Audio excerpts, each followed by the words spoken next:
then you've missed Penelope. Now, they have some very dedicated teachers. Mr. Kelly and I were sharing stories about the dedicated instructors that we have here at Bosqueville. I was explaining the B's on the shirt that the elementary was doing, Find the Hero. Superheroes. So, we've got some different things on our secondary campus. I know we're stressing college and career readiness, so we just don't call it all that. But Mr. Kelly is going to talk to you guys about something that he said will be entertaining. And when I had a chance to visit with him, he's worked his way down from a 5A school, he was at Temple, to a 2A school at Rogers, and he found the love at a little 1A 6-man district. So I'm sure he has a lot to share with us. This is starting his 6th year there at Penelope. So please let's welcome Mr. Scott Kelly.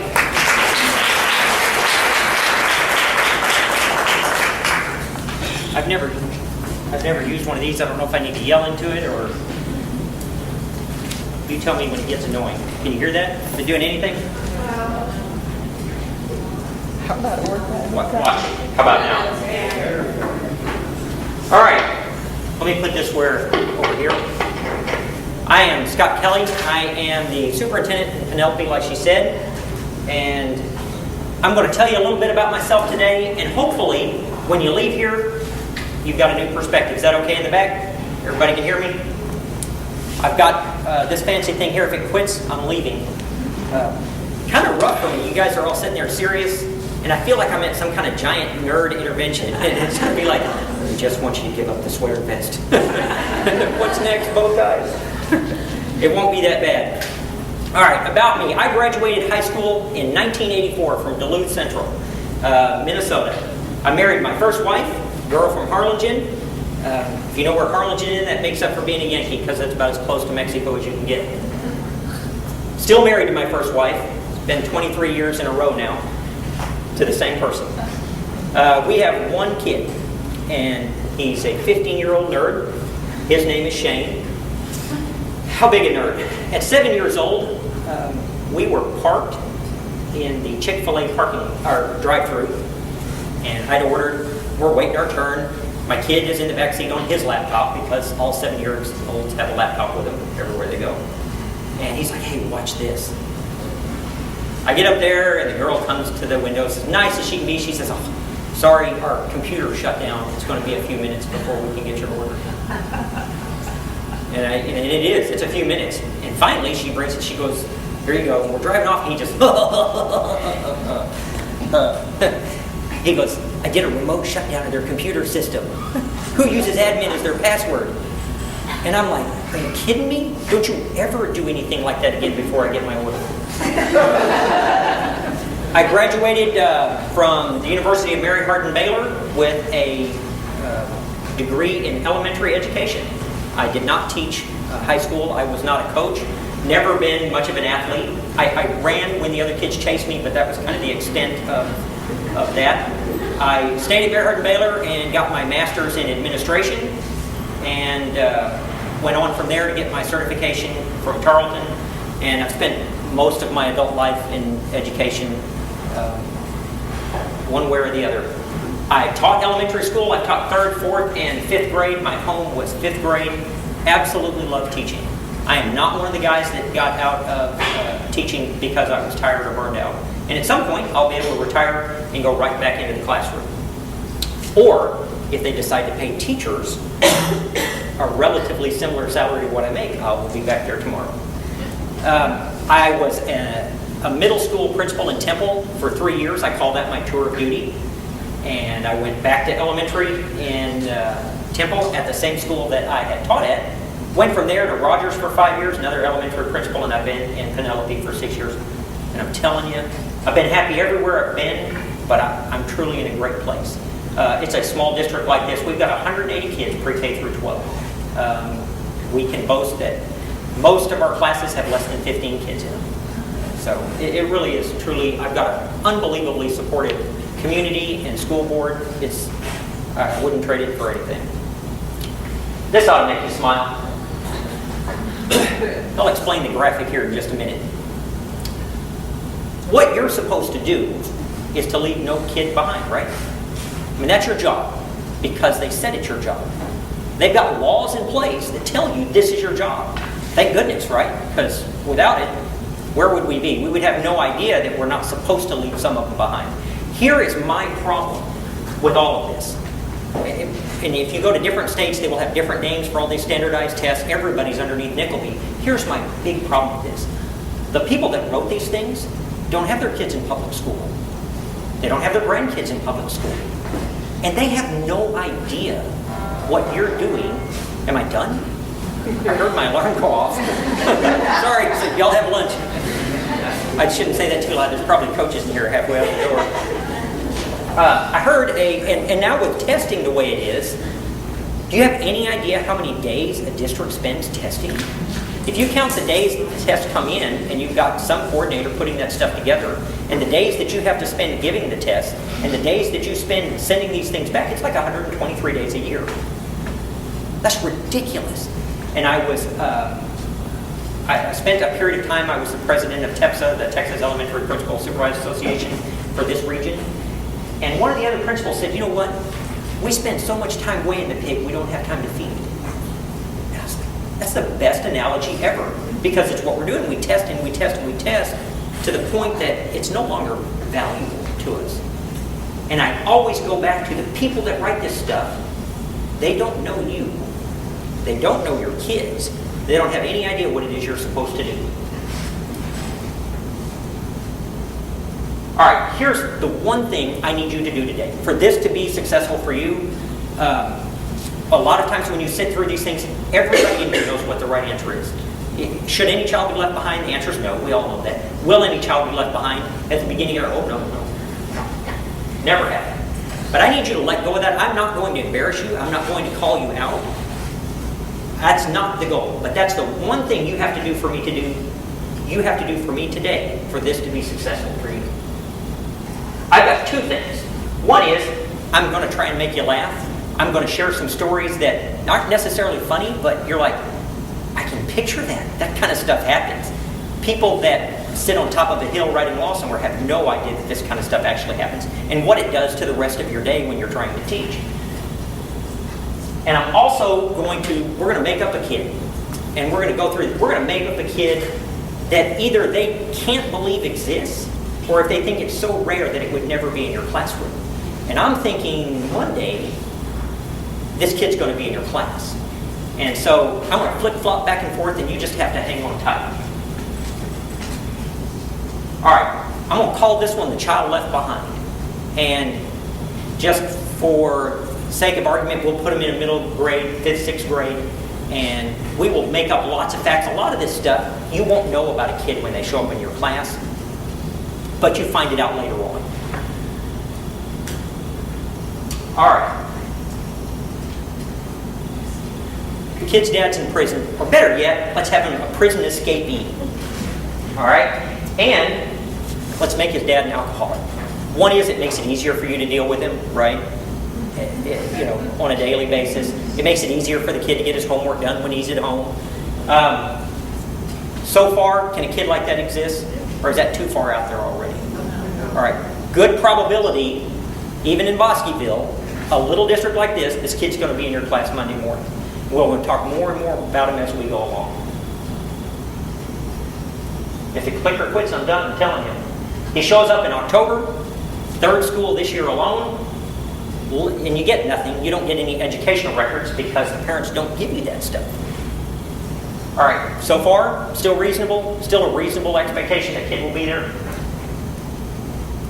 All right, we'll shift gears on you. I really was a teacher. I'm obviously not a professional speaker, but I really was a teacher. I'm going to tell you a story about a kid named Lonnie. And like everybody, I changed the names of the innocent to, so this is his real name. Wasn't anything innocent about this kid. Lonnie was one of those kind of kids that when you were in class, he wore you out. Not a bad kid, but the motor had no off switch. He had this wicked sense of humor that was often inappropriate. Very funny, but very inappropriate at times. And I taught Lonnie, liked this kid a whole lot. In Temple, I was the 5th grade teacher. And as many of you know, there aren't often men at the elementary school, and 20 years ago, it was even less so.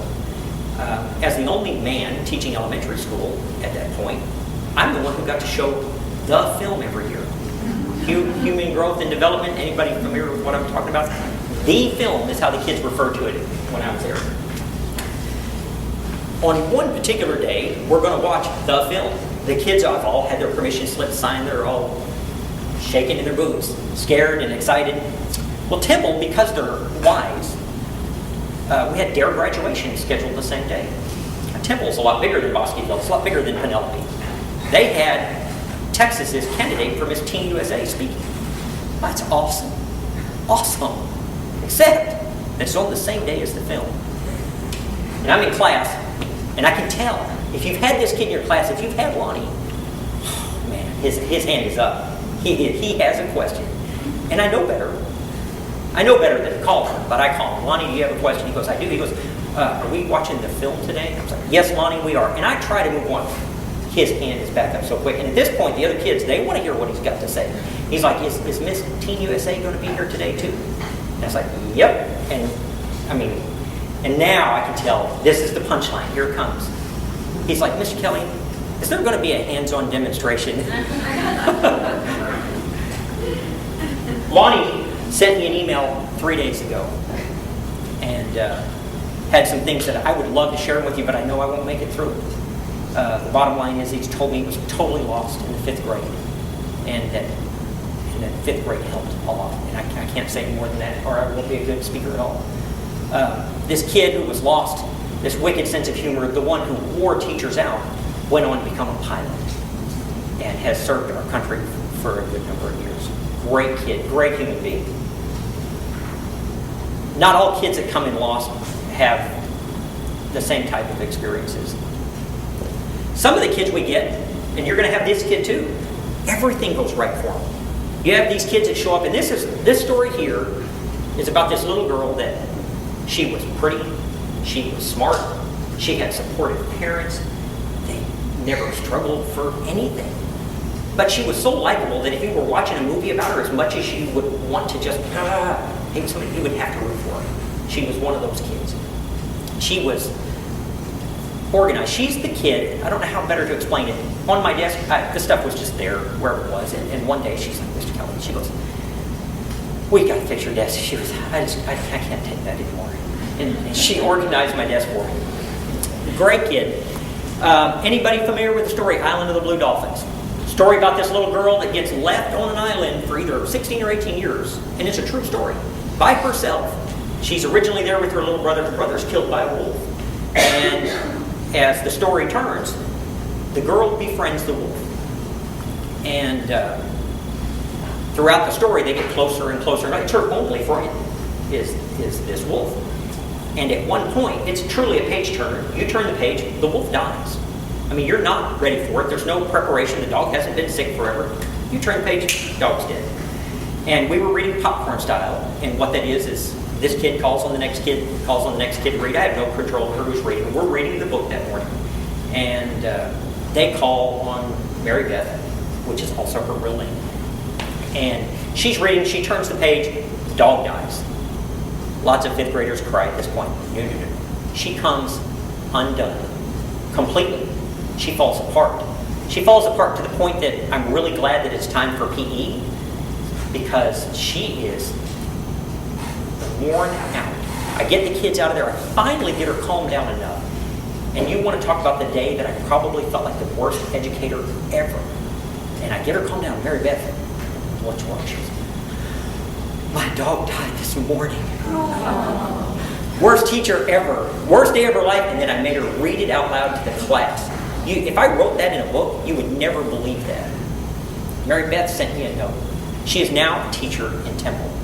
Not at the same school I was at, but she sent me a note the other day and had some, again, I have trouble with that. I can't talk to you about what the kids say, but some things that really wear me out. Let's go back to this other kid. We talked about his dad a little bit. We decided he was an escaped con, alcoholic. Let's talk about mom a little bit. Let's have her finish 6th, 7th, 8th grade, somewhere right in there. And that was all the school that she had. An abusive home. Really abusive. We don't know what kind of abuse, but very abusive. And generational poverty. There's different types of poverty. There's situational, where the people that you have right now, they're just poor. And you get generational poverty, where for generations in a row, it's a cycle that keeps repeating itself. And we'll put mom in that kind of situation.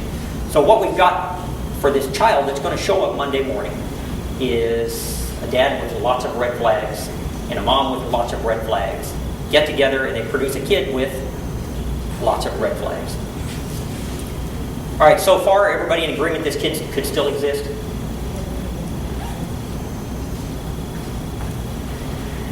We're going back to that kid in a minute. We'll talk about him specifically. This is a true story, too.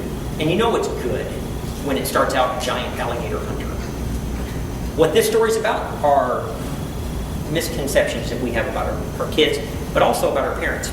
Here's all I knew about this guy. His son, Dustin, was in my class. And Dustin was a decent kid, kind of quiet, didn't have a lot of confidence, but a good kid. Here's all I knew about his dad. Because if you work in an elementary school, who comes to see you? Moms, not dads. I hadn't even met his dad. I knew that he was an alligator hunter and that he worked as a bouncer. That's all I knew. I get a call on the intercom during my break. It says, one of the dads is here to see you. It's Mr. Schaffner. I said, that's great. And I walk out into the hallway and I see this guy coming down the hallway. He's not super tall, he's like 6'2", but he is literally 300 pounds of muscle. And he's coming to see me. And all I can think is, oh, that ain't good. He comes in, and I'm standing in the hall so that he can find my classroom, and I reach out to shake hands with him. And I realize I'm an imposing figure myself, 5'7" and 170 pounds. And I shake hands with him, and it's like grabbing hold of a ham with sausages attached to it. It's just this gigantic man, and I thought, he is going to kill me. I don't have any idea what I've done, none at all. And keep in mind, now I know he's huge. He hunts alligators, and at this point I'm assuming barehanded. That he just jumps in there and wrestles under the ground and strangles them or something. And then he works as a bouncer.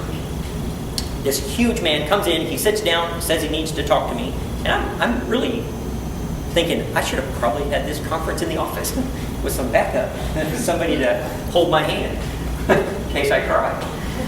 And he takes this note out of his pocket, and this is where my preconceived notions about this man break down.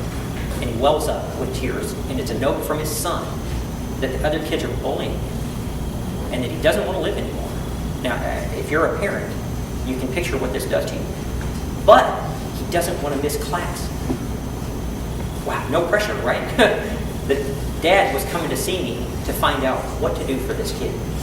And this is 100% a true story. All the names are real.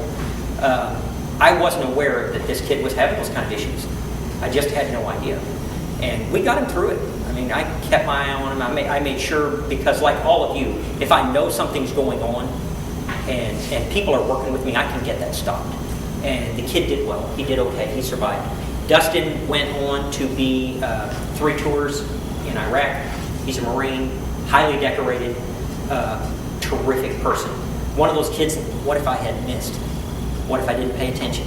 What if I didn't catch this kid when he's coming through my class? He still didn't think. There were times that Dustin made poor choices. Any moms out here, raise your hand if you're a mom. All right, this is for the moms only, because the dads might still think it was cool, but I think the moms won't. Dustin's entire troop is pinned down. They're taking fire from a mosque. And Dustin alone takes out everything he needs to take out in order for this to stop. During the fray, he takes a bullet to the helmet, just creases the whole side of his helmet, which Dustin thought was cool. What do you not do with the helmet? You don't send it home to your mom to show her how cool it is. Mom doesn't think it's cool, I promise you. Mark, his dad, this giant man, is now probably one of my best friends, and somebody that if I ever grow up that I would want to be like. And true story, my life has been changed far more than any of these kids or any of these adults that I've impacted along the way. Let's go back to this other kid. All right, kid shows up. Obviously, the kid's poor, and we're going to make him ugly, because that just makes sense. If you're pretty in this world, you could be dumb as a box of rocks and still make it. Otherwise, I have absolutely no explanation whatsoever for the Kardashians. None. So we'll make the kid ugly, and we're going to give him poor social skills because he's never been taught them. Doesn't know the middle class language that most of us have been taught all our lives. When to speak in class, how to speak in class, when somebody tells you to line up, all of those things. They don't exist. Simply not because the kid doesn't want them, because he's not even aware that they exist. Are we still in agreement so far that this kid could be in your class? And remember, at the end of this, all I want from you is for you to be honest about whether or not that kid has a real shot. I mean, that's the whole, because the people that wrote No Child Left Behind said, oh, sure you can. Now, they either think that there aren't a lot of these kids, and I think that there probably are, or they think that it doesn't exist at all. All right, I'm going to share, these are more like short stories, and they're from throughout my educational career, and I tell them because they crack me up. And whether you get anything out of them or not, it doesn't stop when you become administrator. The things that happen still happen, and if you keep track of them, it makes your career seem like much shorter and more worthwhile. The first one, a rash of administrative decisions. I have to make decisions every day, all day long. I mean, it's what I do. You come in when you're upset, kids come in when they're upset, parents come in when they're upset. I have a teacher come in one morning, she's upset. She's got a hate mail from a parent. And the parent the note's like this long. They're mad, and you can tell because it wasn't written like this, it was written like this. And a fist full of pen, just bare down on the paper. And here's what the note said. And I'm going to paraphrase because my language is better. So mad. Her son came home with a rash on his butt. And she's mad. She's mad because he didn't get it at home.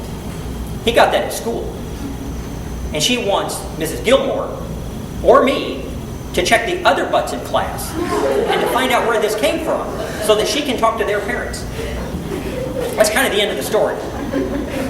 My decision was, can you picture? All right, kids, line up.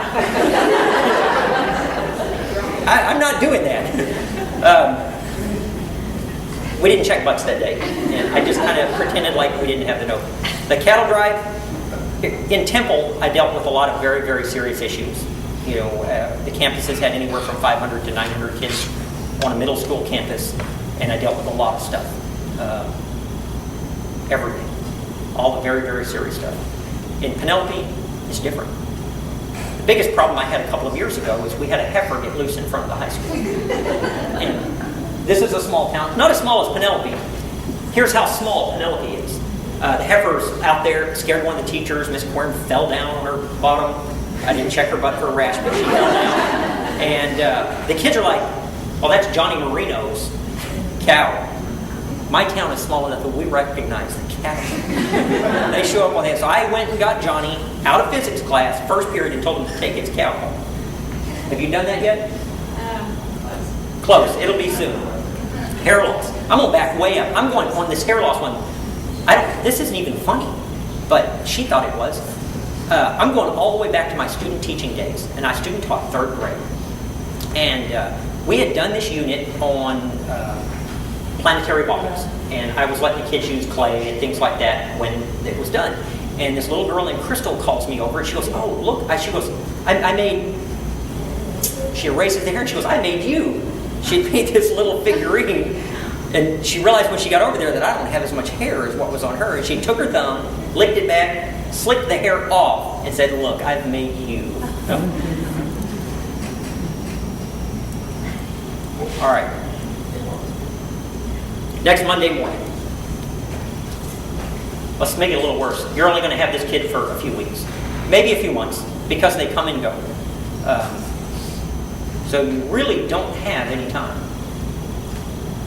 And my question is, without having to answer aloud, without anyone around you knowing, without any consequence for being truly honest, is, are you confident that you can reach this kid? Are you truly confident that you can reach that kid? Because that's really the question. That's the only thing I'm going to ask you today. And more than just confident, I'm asking if you believe it. I mean, because you don't wind up as an educator if you don't have any confidence at all. Generally, it's you knew that you could go to school, you knew that you could do these things. But do you actually believe it? Are you sure? You got 2-3 weeks, maybe a month? Because there's a reason that this is important. It doesn't have anything to do with testing. It doesn't have anything to do with No Child Left Behind. It's that I need you to believe this. It's because that everything that I told you about this kid left behind is true of me. And I'm never sure at this point where to back up and fill in the blanks. December 7th, 1961, my dad escaped from the federal penitentiary at Bosqueville. He was there for counterfeiting federal checks. He disappeared for several months, went to Mexico. When he came back, he had been married and was going to go find this person that had turned him in. During his travels, he meets my mom. My dad is 29 at this point. My mom is 17. She's one of 14 kids. My mom is the one right here. And she's one of 14 kids, one of the younger ones. These are the 5 youngest. It's an abusive situation because of a particular older brother. It's bad. And they're poor. I mean, you can tell by looking at this that this is what poverty looks like. And it's funny, I've shown this picture to some people, like, well, it's obviously wash day. Well, they have wash day. He met my mom in '63. He had got out of prison legitimately, and she wanted to leave, but she was underage. She didn't care who she left with. She wanted out of her abusive situation. And her dad agreed to let my dad take her for 2 months' rent. It cost him $62 in 1963. It was $31 a month. My dad gave him 2 months' rent. And they were married up until my dad passed away about 8 years ago. And here's the thing. Don't misunderstand anything I'm saying. Love my parents. And when these kids show up in your class Monday morning, I guarantee they love their parents. And it's a difficult situation because you love people that are broken. It makes you feel like you're broken. If there's a point to this, is that if in your head that answer is creeping in that, I don't know, you have to fix that. Because you would have given up on me before I ever had a chance. And without public school teachers, I'm not here. I don't make it. And that's the bottom line. And there is far more that you don't know that we went through. But what I didn't go through is when I showed up in class, there was normally someone that would put their arm around me and tell me they were glad I was there. And you have to do that.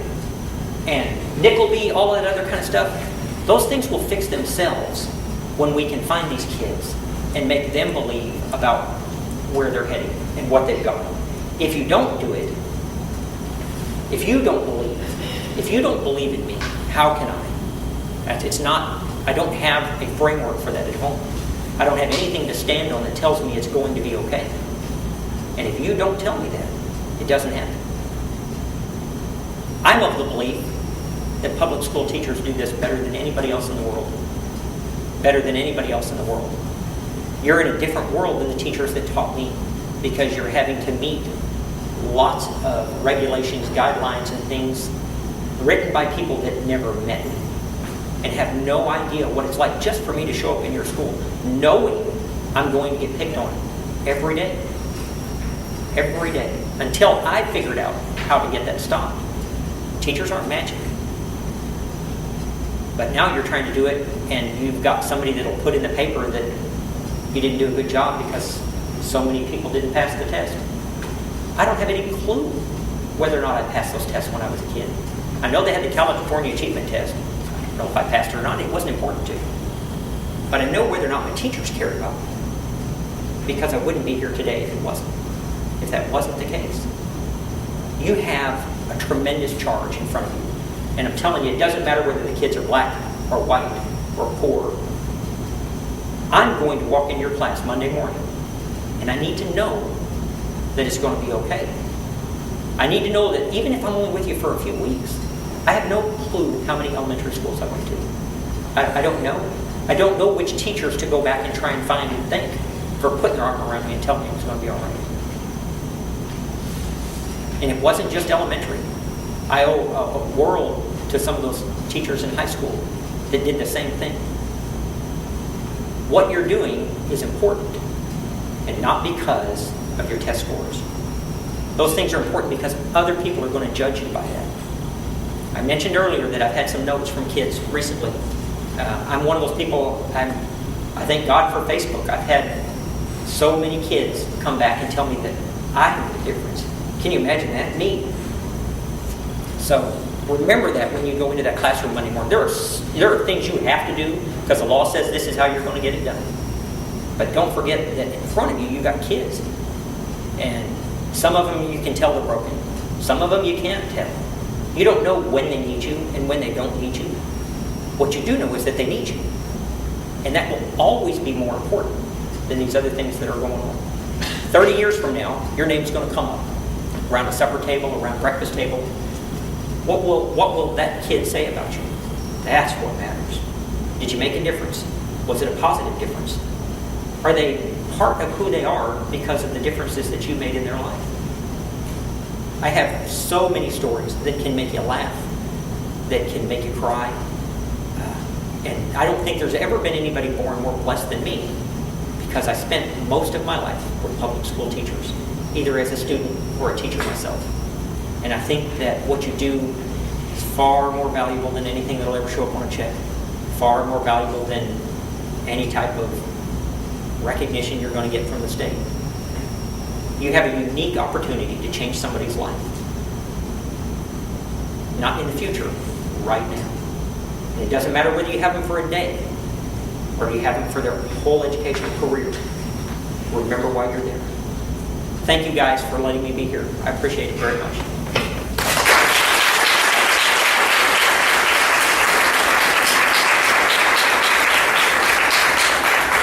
Thank you, Mr. Kelly, for sharing those stories.